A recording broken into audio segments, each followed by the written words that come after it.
My wife cheated with a younger bartender after I gave her everything. So I had a plan, and what followed left everyone completely stunned. I, a 31-year-old male, met my ex-fiancée, a 29-year-old female, let's call her Katie, about 4 years ago at the sports bar I manage. Yeah, I know what you're thinking, manager at a sports bar, not exactly a fancy career. But I actually love my job. I started as a bartender right after college with a business degree that I never really used, laugh out loud, and worked my way up. Now I run one of the most successful locations in our chain. We do great business, have awesome regulars, and my staff actually likes working here, which is rare in this industry. Katie was this super successful real estate agent, the kind who posts those "I just sold another $1 million property" humble brags on LinkedIn every week. She came in one night with this group of friends from high school, all of them crazy successful on paper. 2 lawyers, both corporate, a doctor, a dermatologist, a finance executive, something with hedge funds, I don't know, and a marketing director at some big tech company. They were celebrating one of their birthdays and spent about $600 on drinks and appetizers that night. Katie kept coming back to the bar after that, usually during my shifts. We hit it off pretty quick. She loved that I could make her laugh, and I was impressed by how driven she was. Her friends, well, looking back, there were some red flags. They'd make these little comments about my job, stuff like, "Oh, it's so nice that you're happy where you are," or "Have you ever thought about getting into corporate management?" But when you're falling for someone, you overlook that kind of stuff, you know? Things moved pretty fast after we started dating, like, fast. She practically lived at my place after 3 months, and we officially moved in together at the 1-year mark. I had this nice 2-bedroom apartment in one of those modern buildings downtown. Nothing super fancy, but it had a doorman and security cameras, which becomes really important later in this story. The apartment was in my name since I had better credit and had been in the building for a few years already. Life was good for a while. Katie was killing it in real estate. She actually made more than double what I made, which her friends never let me forget, laugh out loud, but we were happy. I was moving up at work, got promoted to general manager, then got put in charge of training new managers at other locations. Our families got along great. Her parents were this sweet older couple who treated me like a son, and my parents loved how ambitious she was. Last December, I decided to propose. I planned this whole weekend trip to a mountain resort about 3 hours away. I had it all set up, private dinner overlooking the lake, ring hidden in the dessert. Yeah, kinda cheesy, but she was always talking about how she wanted a story she could tell people. She said yes, obviously, and we spent the whole week celebrating and starting to plan the wedding. We were aiming for October this year, wanted to do it before it got too cold, but after the summer wedding rush, when everything's super expensive. Katie's parents offered to pay for most of it, which was awesome of them. They put down about $40,000 in deposits for this fancy venue, catering, flowers, all that stuff. This becomes important later too. That's when things started getting weird. Katie's friend groups suddenly had to be involved in every single decision about the wedding, and I mean every single decision. The color scheme had to be approved by all of them. The menu had to accommodate all their dietary preferences. The seating chart had to make sure they were all at the best table. It was exhausting, and their comments about my job got worse. They'd say stuff like, "Katie, are you sure you want the wedding at 6 p.m.? Won't he have to work? Or maybe we should do wedding dress shopping on a Tuesday, since that's probably a slow night at a sports bar." Just constant little digs, you know? But Katie never stood up for me. She'd either laugh it off or, worse, agree with them. I started noticing other changes too. Katie was working later and later, always had these emergency showings that would pop up at weird times. She changed her phone password, started keeping it face down all the time. Classic cheating behavior, right? But I trusted her, or I was stupid, probably both. So at my bar, we have this regular customer, Sarah, not her real name obviously, who comes in for trivia nights every Wednesday with her work friends. She's been coming for years, always tips well, never causes problems. She's one of those customers you're actually happy to see walk in, you know? She works in HR or something, super nice lady, probably mid-30s. This particular Wednesday, Sarah's acting weird as hell. She keeps looking at her phone, then at me, then back at her phone between trivia rounds. She barely talks to her friends, which isn't like her at all. She's usually super competitive and into the game. Finally, during a break, she waves me over and asks if we can talk privately. I figure maybe there's an issue with one of the other customers or something work-related. We have this small office near the kitchen where I do paperwork, so I take her there. She looks really uncomfortable, like she's about to tell me someone died. "I wasn't sure if I should tell you this," she starts, fidgeting with her phone case, "but I would want someone to tell me if it was my relationship." Turns out, Sarah's sister, Jenny, works at this super fancy salon downtown, the kind where haircuts cost more than my rent. That morning, Katie had come in for highlights. Apparently, she'd been going to Jenny for about a year, always booking appointments when I'd be at work. This time, Katie spent the entire appointment, we're talking like 2 hours, on the phone with someone she kept calling babe and baby. Jenny could hear everything, because, well, when you're doing someone's hair, you're right there. Katie was laughing and making plans for some weekend getaway, talking about how her idiot fiancé, yeah, that would be me, would think she was at a real estate conference. Now I'm standing there trying to process this, right? Part of me wants to deny it. Maybe it was a girlfriend she was talking to. Some women call their friends babe, right? But Sarah's not done. She pulls out her phone and shows me this Instagram story her sister sent her. It's from this fancy restaurant about 2 towns over. Some place called Leon or something pretentious like that. The story is posted by some random person celebrating their engagement, but in the background of their champagne toast photo, clear as day, there's Katie cuddled up with some guy in an expensive suit. This was from the previous Friday when she told me she was having a girls' night with her friends. My hands were shaking so bad, I could barely hold the phone.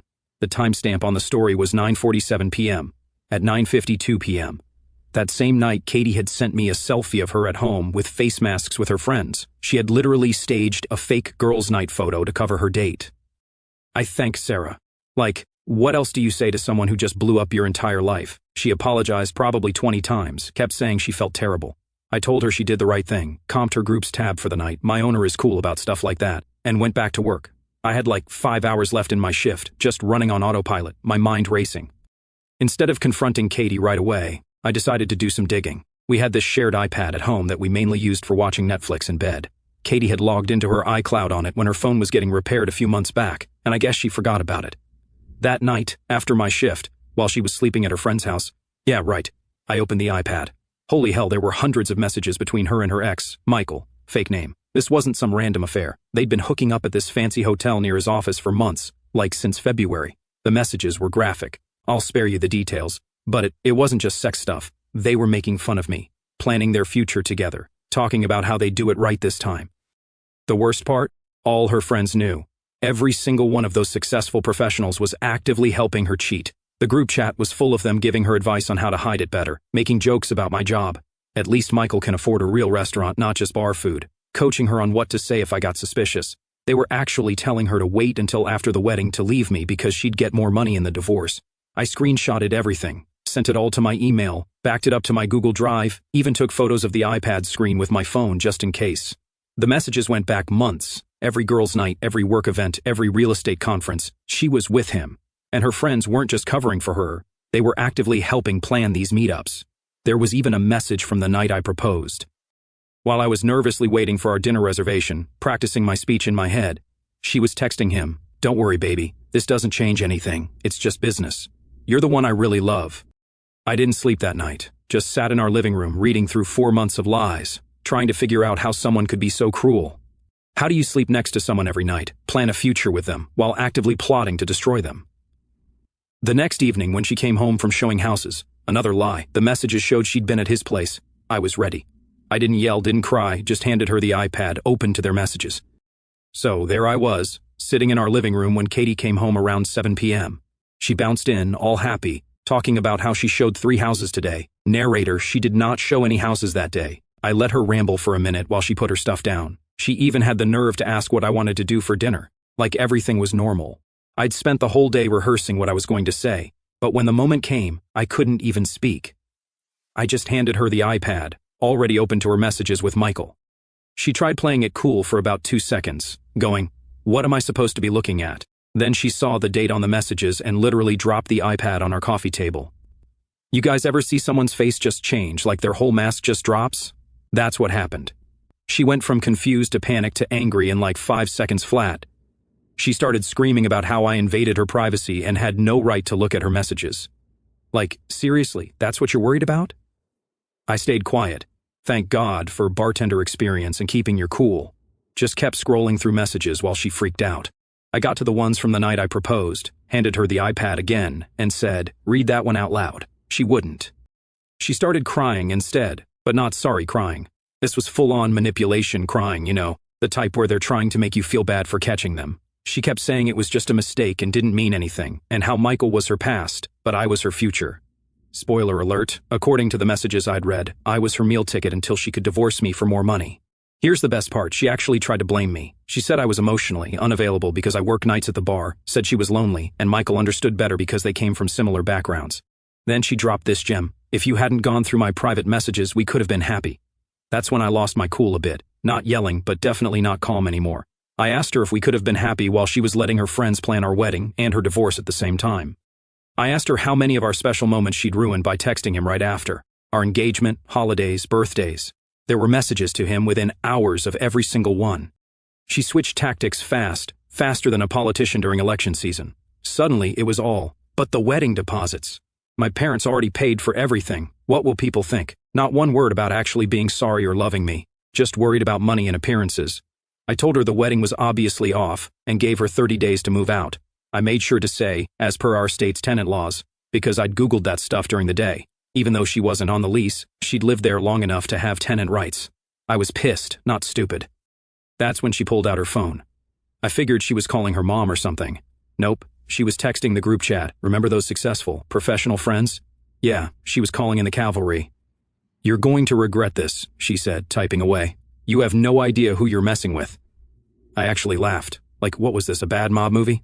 I told her she had 30 days to get her stuff and get out, and I was going to stay at my buddy's place tonight to give her space to pack if she wanted to start now. I started packing a bag with some clothes and stuff for work tomorrow. She was still typing away on her phone, crying, but also kind of smirking. That should have been my first warning that something was really wrong. I was almost to the door when she said, "They're already on their way. You should wait to hear their side of this." Now, I'm not a small guy. I work at a bar. I know how to handle myself if things get rowdy. But something in her voice made the hair on the back of my neck stand up. I decided to start recording on my phone, just in case. Thank God I did. I made it about halfway to my car when I saw them pull into the parking lot. All 5 of her friends in 2 separate cars. The 2 lawyers, the finance executive, the doctor, and the marketing director. They weren't dressed for work anymore. They looked like they'd all come straight from the gym or something, and they did not look happy. So there I am in the parking lot. 5 angry women getting out of their cars, and Katie watching from our apartment balcony. My phone's recording in my pocket. Again, thank God for that decision. And I'm trying to decide whether to go back inside or try to get to my car. Before I can decide, Hannah, the finance exec, starts screaming about how I'm an abusive piece of garbage and how they're not going to let me hurt Katie anymore. Like what? The other 4 are spreading out around me, and I realize they're trying to block my path to both my car and the building's entrance. Rachel, lawyer number 1, pulls out her phone and starts recording, saying really loudly, "We're just here to help Katie get her things safely. No one wants any violence." Meanwhile, Jessica, lawyer number 2, is texting something and grinning like this is all some big joke. The doctor, Maria, and marketing director, Ashley, are just standing there, looking nervous but trying to act tough. I keep my voice super calm, hold my hands up where they can see them, and say, "I've given Katie 30 days notice as required by law. I'm leaving for the night to give her space to pack. Please don't make this situation worse." That's when Hannah decides to get in my face. She's screaming about how they know all about my abuse, and how they are not letting Katie stay another night with a monster like me. I'm literally backing away, still got my hands up saying, "There are security cameras everywhere, and I'm recording this. Please just let me leave." Looking back, mentioning the recording was my big mistake. Rachel immediately shouts, "He's threatening to release private recordings of Katie. Get his phone." And that's when everything went completely insane. Hannah lunges for my jacket pocket where my phone is. I turn to keep her away from it, and Jessica grabs me from behind like full-on tackles me. I'm 6 feet 1 inch and she's maybe 5 feet 4 inches, but she played rugby in college, found that out during the trial, and knew what she was doing. I end up on the ground with Jessica trying to put me in some kind of hold, Hannah kicking me and Rachel still recording everything. But now she's yelling, "Stop resisting! Why are you fighting back?" Maria and Ashley are just watching, looking scared but not doing anything to help. I'm trying my hardest not to fight back because I know how this looks. Big guy versus smaller women, just trying to protect my head and not hurt anyone. That's when Katie comes running out of the apartment with, God, I still get shaky thinking about this, our kitchen knife set. Not just one knife, the whole wooden block of them. She's screaming something about how I need to learn my lesson and starts handing out knives to her friends. I'm not ashamed to admit it, I started panicking. Jessica's still got me in this hold, Hannah's kicking me, and now they've got knives. I managed to get one arm free and pull out my phone, hit the emergency SOS button, an iPhone feature, click the power button 5 times fast. It calls 911 automatically. I start yelling, "Police are coming," as loud as I can, hoping someone in the building will hear. Rachel, still recording, shouts, "No one will believe you." And then, Jesus, Hannah stabs me, like actually stabs me in the arm. Not deep, because I jerked away, but enough to need 12 stitches later. There's blood everywhere, and I guess that freaks out Maria and Ashley because they start backing away. The next minute or two is a blur. I remember Katie screaming, "Finish it," from somewhere behind me. Remember Hannah trying to stab me again while Jessica's yelling, "Hold him still." Then there are sirens, lots of them, and suddenly the parking lot is full of cop cars. Thank God one of my neighbors had seen what was happening and also called 911, so they knew it was serious. Cops arrived with guns drawn, ordering everyone to drop the weapons. Hannah and Jessica try to run but don't make it far. Rachel's still recording and refusing to drop her phone until a cop tackles her. The best part? Katie standing there with a knife block screaming about how I attacked them and they were just defending themselves. Meanwhile, I'm bleeding all over the parking lot, clearly not fighting back, and everything's on at least 3 different cameras. My phone, building security, and Rachel's dumbass livestream. The next few hours are kind of a blur. Ambulance ride, emergency room, police interviews, lots of photos of my injuries. Turns out, besides the stab wound, I had 2 broken ribs, a concussion, and basically looked like I'd gone 10 rounds with a UFC fighter. But here's the real kicker. We found out later that while I was in the ER, these idiots were at the police station, literally arguing with the cops about getting their phones back so they could delete some personal stuff. Rachel, yes, a lawyer, actually said, "If you look at our group chat, it will be misinterpreted." The next few days after the attack were absolutely insane. I spent that first night in the ER getting stitches and treatment. Pro tip, when the nurse asks you your pain level and you say, like, 4 or 5 while having broken ribs, they just assume you're being a tough guy and give you the good painkillers anyway. Laugh out loud. While I was getting patched up, this victim advocate from the DA's office shows up. She starts explaining all this legal stuff, but I'm high as a kite on whatever they gave me for pain. The one thing I remember clearly is her saying, "This is the most clear-cut case of premeditated assault I've seen in years." She had no idea how right she was. Meanwhile, Katie and her psycho squad were having their own fun night at the county jail. Found out later they were all put in separate cells because they wouldn't stop trying to coordinate their stories. Rachel, lawyer number 1, kept demanding her one phone call like this was a TV show.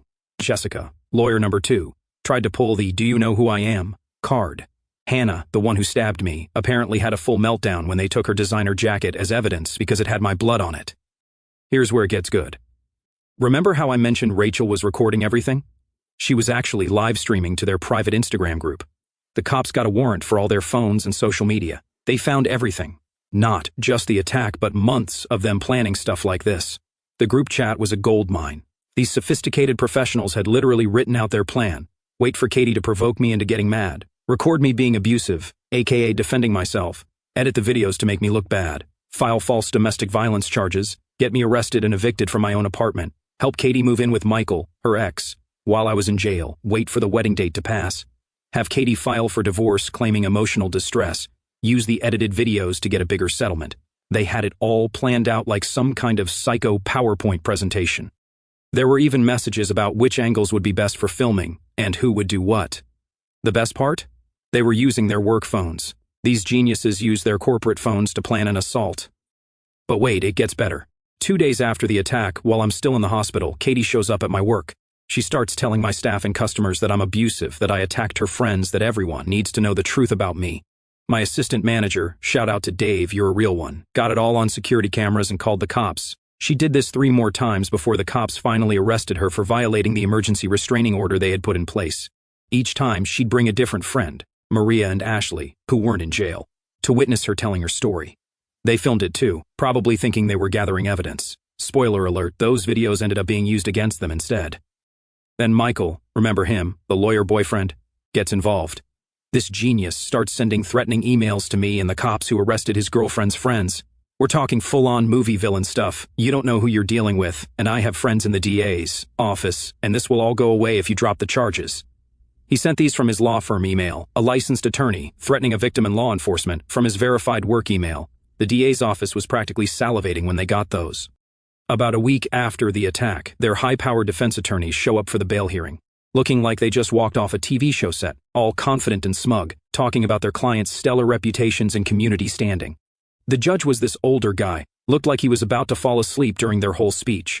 Then the prosecutor stands up and just starts dropping bombs, full security footage from multiple building cameras, my phone recording, Rachel's live stream, the group chat messages, screenshots of them Googling things like how to make self-defense look real and what happens if you stab someone in self-defense, the threats from Michael, Katie's harassment at my work, medical records showing defensive, wounds only, witness statements from neighbors, the knife with Hannah's fingerprints and my DNA. The judge's face, oh my God, he went from sleepy grandpa to stone-cold fury in about 2 seconds. He set their bail at $500,000 each. Hannah, Jessica, and Rachel had to surrender their passports and wear ankle monitors because they were considered flight risks. Apparently, they all had international accounts and properties. Maria and Ashley, the ones who didn't participate in the actual attack, got lesser charges and lower bail but still had to wear monitors. Katie got hit with conspiracy charges and had to surrender her passport too. But the real bombshell dropped about 2 weeks later. Ashley, who had been spiraling since the attack, finally cracked. Her lawyer contacted the DA's office, saying she wanted to make a deal. Turned out she had another group chat that the others didn't know about, where they'd been even more explicit about their plans. She had voice messages from Katie talking about how they'd practiced the attack at Maria's home gym, videos of them discussing how to make it look like self-defense, messages about how they chose my apartment specifically because they knew where the security cameras were and thought they could use the footage to their advantage. The best part? She had a video of them all celebrating at some wine bar after Katie got engaged, planning how they'd help her get a better divorce settlement by setting me up. This was from the night I proposed, while I was texting our families the happy news. They were literally planning how to destroy my life. The trial started in November, about 7 months after the attack. Those months were rough. Katie and her 2 friends who weren't in jail, Maria and Ashley, kept trying to spread lies about me around town. They made fake social media accounts to post edited clips from the attack, tried to contact my employees to dig up dirt, even showed up at my parents' house to tell their side of the story. My lawyer, provided by the DA's office because this was a criminal case, was this tiny woman in her 50s who looked like everyone's favorite aunt, but was scary as hell in court. The first thing she told me was to document everything and don't respond to any attempts at contact. So that's what I did. Every fake account, every harassment attempt, every little thing went into a folder that just made their case worse. The trial itself was surreal. Their defense strategy was interesting. They tried claiming they were protecting Katie from an abusive relationship, despite zero evidence of abuse, and that they acted in self-defense despite literally bringing knives to attack me. Their lawyers kept trying to paint me as this violent, controlling boyfriend because I, checks notes, caught their client cheating and asked her to move out. Like what? I had to testify for 2 full days. Their lawyers tried every trick to make me lose my cool, called me a liar, suggested I was the real abuser, even tried to make it seem like I was homophobic because I didn't want Katie hanging out with her friends alone, while she was cheating on me. But bartending teaches you to stay calm when people are being jerks, and I just kept telling the truth. The prosecution's case was beautiful to watch. They had this huge TV screen set up in the courtroom and showed everything in chronological order, security footage of them arriving at my apartment, spreading out to trap me, my phone recording of them attacking me, Rachel's live stream showing them with the knives, building security footage of the actual attack, police body cam footage of them being arrested, video of Katie harassing me at work, screenshots of their group chats planning everything, Michael's threatening emails, medical photos of my injuries, the knife, with Hannah's prints and my blood. But the real star was Ashley's testimony. She'd taken the plea deal, smart move, and laid out everything. She told the jury how they'd planned this for months, how Katie had been cheating since before the engagement, but wanted to wait for the wedding because she thought she'd get more money in a divorce, how they'd actually practiced the attack at Maria's gym, planning how to make it look like self-defense. The jury's faces during her testimony were priceless. These weren't just some friends who got carried away protecting their friend. This was a calculated plan to set me up, get me arrested, and help Katie scam me in a divorce. Then Katie took the stand to defend her friends. Stupid move. Holy hell, what a disaster. The prosecutor let her talk herself right into a confession. She starts out all tearful about how scared she was of me, despite zero evidence and living with me voluntarily. Then she gets mad when they show her messages planning the attack, starts yelling about how I deserved it for going through her iPad.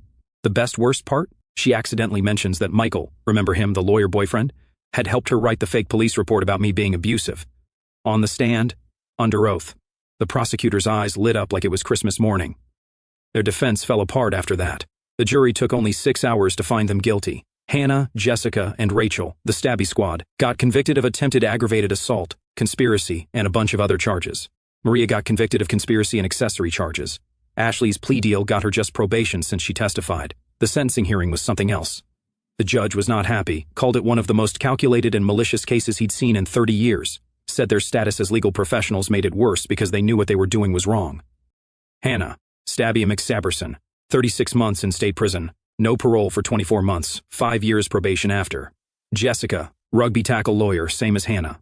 Rachel, live stream genius, same as Hannah. Maria, nervous doctor, 18 months probation, 300 hours of community service. Ashley, took the deal, 12 months probation, testimony against others. Katie, still waiting for her separate trial but took a plea deal. More on that in the final chapter. Michael? Oh boy, wait till you hear what happened to him. They all lost their professional licenses. The lawyers got disbarred, duh. The doctor lost her medical license. The finance exec lost all her certifications. Their fancy careers, gone. Their reputations, destroyed. Their freedom, gone for 3 years.